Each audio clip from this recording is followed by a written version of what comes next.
going on. Thank you so much. Feel like $1 million. Shout out TMZ, you up?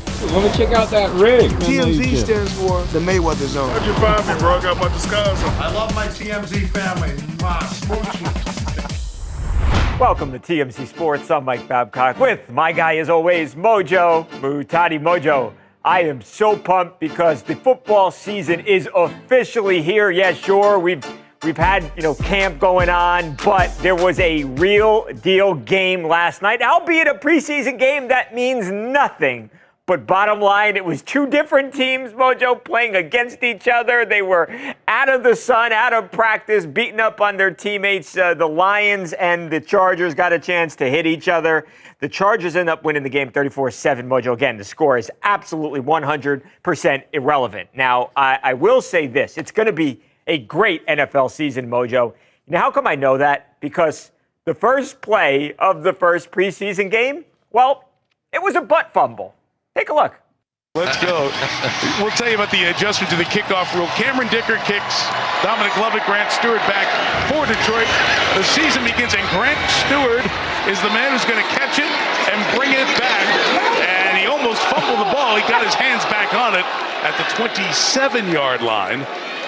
And we'll make sure that he came away with it. Stewart, who by trade is a linebacker, new to this Detroit team. Let's see if he got his hands back on it. He did not, and it's Chargers ball. And one play into the season, and we're going to get a review. Previous play is under review. The ball's loose. It's a fumble. Looks like it's gonna change hands. Yep.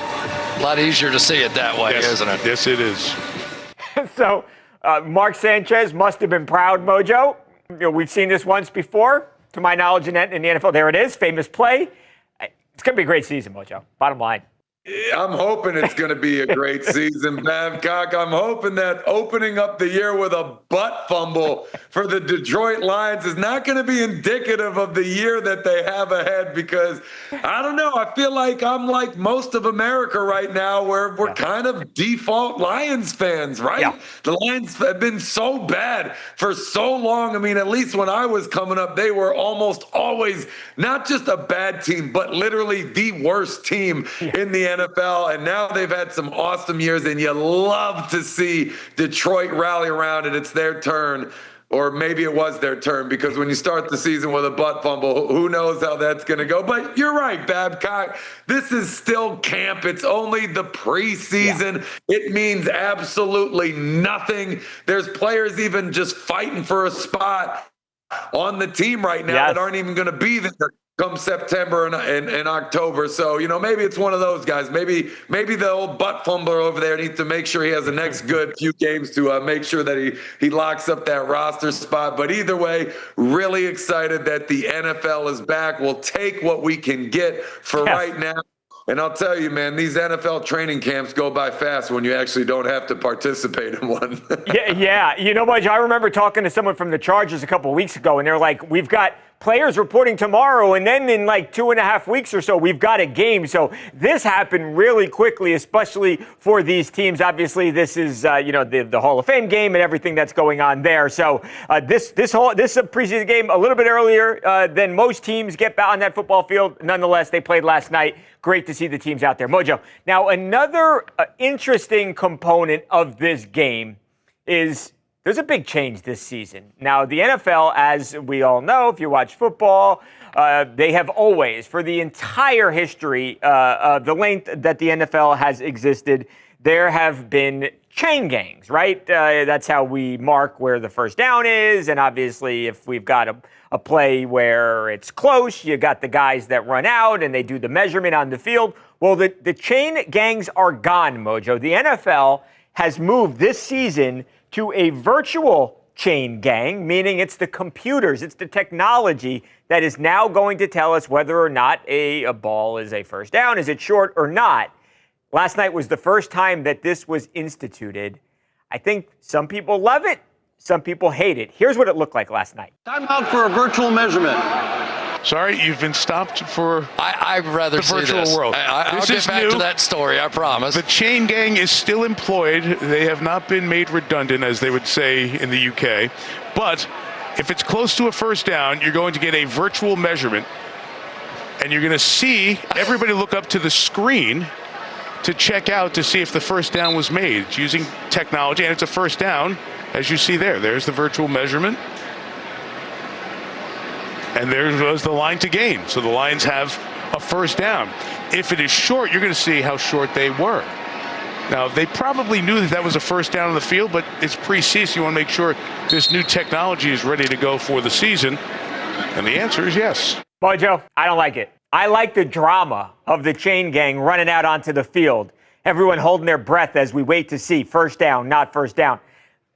It's gone. There's no drama there. Yeah, Babcock, that's literally the exact same word that I was going to use. The drama. You got the team, the chain gang, they're trotting out there and they're doing their thing. Sometimes they got to push players out of the way to get in there. It's fierce. It's competitive. What's going to happen? Ref's down there doing his thing. And then you got the big hand gesture, first down, right, touchdown, whatever it is. And the place just goes absolutely nuts. I mean, this is taking a little bit of the fun out of the game. And I mean, I'm guessing they're doing this to reduce human error, I guess is the point of this. But I mean, I don't know. I'm staring at the system right now. I mean, these things look like there could be errors made electronically. Yeah. I'm looking at this. I'm like, oh man, maybe it's the pro wrestler in me, but I'm like, hey, this could be manipulated too, just straight up manipulated. I don't like it, man. This makes me feel way more uncomfortable. And it's way less dramatic. So I'm on your side, bro. This sucks. I mean, like the new kickoff rules, I get it. It's not nearly as fun. It takes the fun out of kickoffs. But you know what? At the end of the day, if there's way less concussions, that's one thing. But this is just all around a negative to me. Up next, Brett Favre weighs in on Aaron Rodgers. Could his former teammate lead the Steelers to the Super Bowl in his first year in Pittsburgh? The answer may surprise you. That's next on TMZ Sports.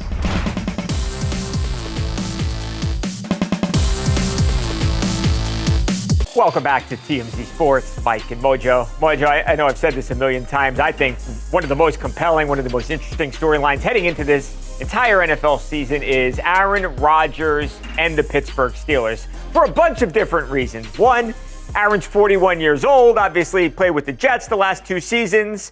Now he is with the Steelers, Mike Tomlin. They've got different personalities. How does that all work out? Is Aaron washed? I mean, there's a million questions, Mojo, that are about to here soon be answered.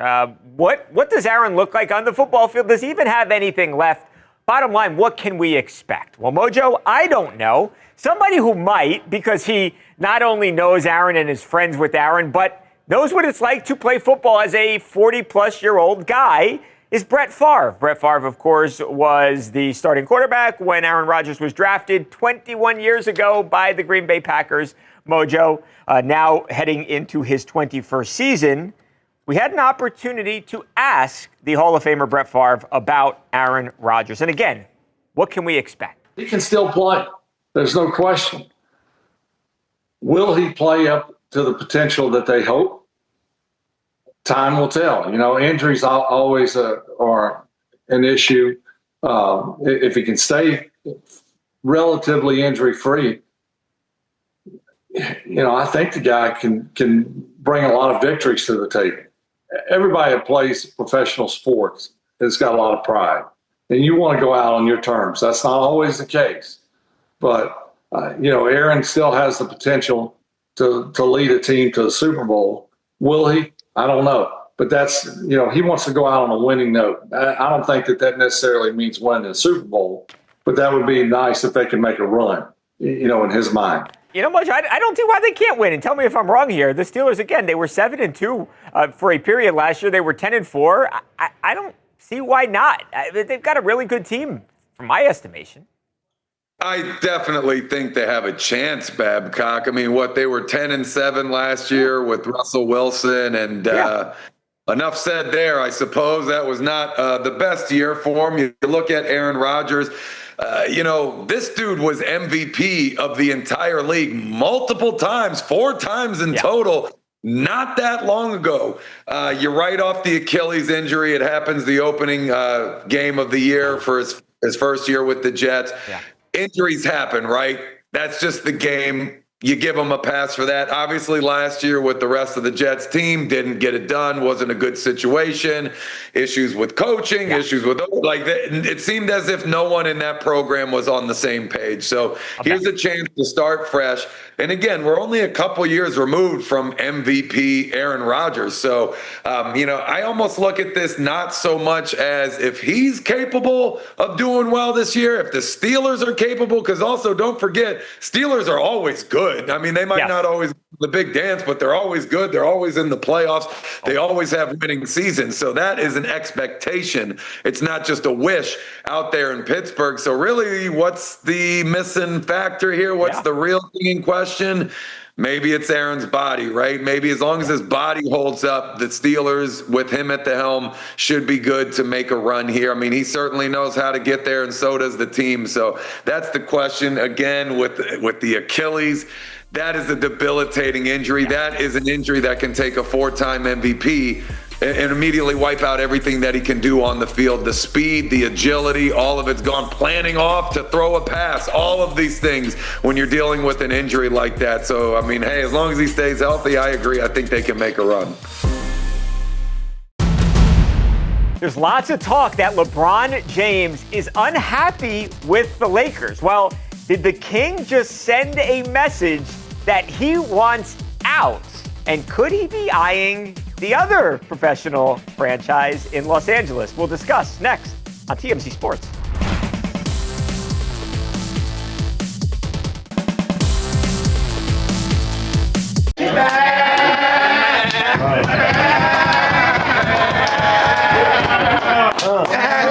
Last thing. Welcome back to TMZ Sports. Mike and Mojo. Mojo, it's time for some GOAT talk here, starring the man you saw in the clip right there, LeBron James, Mojo. The question is, and here's what we're going to discuss, Mojo, does the King want off of the Lakers? Well, that's what a lot of fans are discussing today, Mojo, after LeBron James posted a photograph of himself working out, Mojo. Yeah, you might say, what does working out have to do with wanting off the Lakers? Look in the background there, Mojo. What's that say? Yeah, that says Clippers. LeBron James was working out at the LA Clippers' old facility. Now, anyone who has been following the sort of the talk of the offseason knows that there has been a lot of discussion about whether LeBron is happy with the Lakers. A lot of people believe that he is not happy with the way the team has treated him, that he feels like they put too much energy into Luka Doncic and they haven't paid LeBron James the proper respect. And then, Mojo, of course, we've got, again, this workout photo where he is in the Clippers facility. Add to it, the Clippers are reportedly one of a couple teams who reached out to the Lakers this offseason inquiring about possibly bringing LeBron James over to their team via a trade. So with all of that, Mojo, again, a lot of fans have looked at this and they have said, I think this is LeBron James sending a message. Now, Rich Paul, LeBron's longtime friend and agent, attempted to clarify what was going on here and why they were at the Clippers facility, who was actually on a podcast recently. And here's the explanation. It's beautiful too, these young kids, you feel what I'm saying? I'm not gonna lie, like, I just gotta hope we keep this facility because nobody cared about this facility until we got it. Now everybody wants this facility. That's what happens. This is for LA Clippers. It's their old practice facility, yes. So are you insisting that they need it back? No, they don't need it back. No, they have a new practice. I'm just saying, this was sitting here idle. Oh, okay. Steve Ballmer and his team were gracious enough to allow us to be able to use it. Well, we had to go through the proper channels and do it the right way. It's Jillian and her team, but how? This is great for us, like, to have this. You heard Rich Paul's explanation there. He says Ballmer allowed him. Love Rich Paul, no Rich Paul. It doesn't matter. They took that photograph, and that was to send a message. I'm convinced of it. And I don't think I can be convinced otherwise, Mojo. Absolutely. Rich Paul, we're not buying a freaking word you're saying, pal. You know what you're doing. You're just covering the track so it doesn't look so muddy right now. You don't take a picture like this in front of a logo that big. That entire gym, this is the photo that you take. You're playing chess games, and I'm here for it. It's actually very entertaining in season, out of season when players are doing this. It's tough, man, when a team has you under contract. Maybe your contract is coming up. How do you get the word out? How do you put more pressure on the organization? Because they're going to try and put this thing on you, right? They're going to try and position you as a selfish player who's trying to take money away from the salary cap, taking money away from the team. By you going into business for yourself, you're making the team worse. This is how you clap back at them, Babcock. And this here isn't an accident. I want to look at another photo that you guys put up here a second ago. Give me the photo of LeBron in the gym with the squat bar on his back. I got a couple of things to say here, Babcock. Because there's no one that squats only 75 pounds, all right? This dude looks like he's doing back squats in one of these photos. You can see, Mojo, we don't go to the gym often here at TMZ Sports. Why are his feet so wide? Nobody squats like that. And the weights, I mean, maybe he was doing military press and this is an overhead thing. I don't think so. He's a basketball player. Right. So, I mean, this whole thing just stinks to me, Babcock. This is a staged photo shoot to put the word out there. Don't mess with me. Give me my money. And you know LeBron will jump ship. Cavs, Heat. Yeah. Cavs, Lakers, the only changing factor now is Bronny's there. We got to figure that one out. You know what, Mojo? One more thing. This building, this practice facility is like a mile down the block from us. I do not know why LeBron did not stop by. 5 months after being traded from the Lakers to the Mavericks, Anthony Davis is finally unloading his Los Angeles mansion. The insane photos, and we'll tell you how much this place cost when TMZ Sports rolls on right after this. Buckle up, party people, because the TMZ After Dark Tour has hit Hollywood! Get ready for a 2-hour rager on wheels! Join Ray J and other guest hosts as he shows you the hottest restaurants, sickest clubs, and stops at banging bars along the way! Plus, DJ Miles dropping beats as we cruise down Sunset and Hollywood Boulevard, baby! The festivities kick off every weekend from the Hard Rock Cafe at 7:30 p.m. So head to TMZTour.com to book your tickets for the TMZ After Dark Tour! It's gonna be epic! Welcome back to TMZ Sports, Mike and Mojo. Mojo, we just referenced that Luka Doncic trade. Of course, Luka came here. The guy who left LA was Anthony Davis. Well, Anthony Davis, now that he lives in Dallas, I guess he has no use for a big old mansion out here in Los Angeles, Mojo. And because of that, AD is selling his house, Mojo. I don't even know if house is the word you could call this thing. I mean, it's a gigantic estate, Mojo.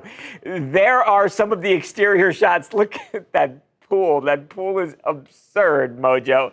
He is selling this home or listing it at least, for $39 million. Mojo, it's in the Bel Air Crest community, one of the fanciest neighborhoods in all of Los Angeles. 8 bedrooms, 12 bathrooms, Mojo. The home is 17,254 square feet on 3.5 acres of usable land with panoramic views. By the way, 3.5 acres in like a city of LA when the land is so expensive is insane. The home comes with like every amenity under the sun, including an elevator, a theater that looks like a big movie theater, Mojo, a game room, a home gym. Forget going to the barbershop. The barbershop's in your house. You got the barbershop. It's got the backyard lighted tennis court. That pool, it's not just a big pool, Mojo. It's an Olympic-sized swimming pool. And if you want to go take some cuts, if you like baseball, well, it's got a batting cage, Mojo. I don't know. We should have just done what it doesn't have. And I don't know if that's anything because it's truly one of the nicest houses that I've ever seen. $39 million though. Yeah, man. I got to talk about AD for a second because honestly, with that whole Luka trade, he might be the party that lost out the most, man. Yeah. He had to go to Dallas to a Luka-less team. Yeah. Of course, new ownership there. Cuban is out. That's just a totally different franchise. He goes over there. He gets hurt right away. Everything's not looking promising for the future, except for this, Babcock. You sell this mansion for $40 million out in L.A. You know what $40 million can buy you in Dallas or the surrounding cities? Take that home. The whole city, Mojo. Quadruple it. Buy out all the neighbors, put a major gate around it, and have yourself a compound. That's what you can do, because y'all's real estate out there in LA is too ridiculous, Babcock. You got to be more realistic, so at least he won something in that awful trade. All right, Mojo, we are just about out of time. I'll tell you what, I know it's the weekend, and I'm not trying to wish away Saturday and Sunday, but I'm really excited for a clip that we have for you on Monday. The Cincinnati Bengals, they've got a stacked offense right now, and we know that franchise has had a ton of really talented wideouts over the years. But who's the best, Mojo? That's the question that we are going to pose on Monday to none other than Chad Johnson. We know that Chad's got all of the records, all of the receiving records in Cincinnati, Mojo, and we know that Chad is very high on himself, and rightfully so. But the question is he the best? They've got another guy right now who is pretty darn good in Jamar Chase. Of course, they've had a bunch of other really talented players over the years as well, Mojo. So on Monday, we're going to hear from the great Chad Johnson. We're going to pose that very question to him, Mojo. That, I think, is going to make for a darn good show. That's right, Babcock. Bringing back Ocho Cinco will absolutely make it the best show since today. I'm a lawyer.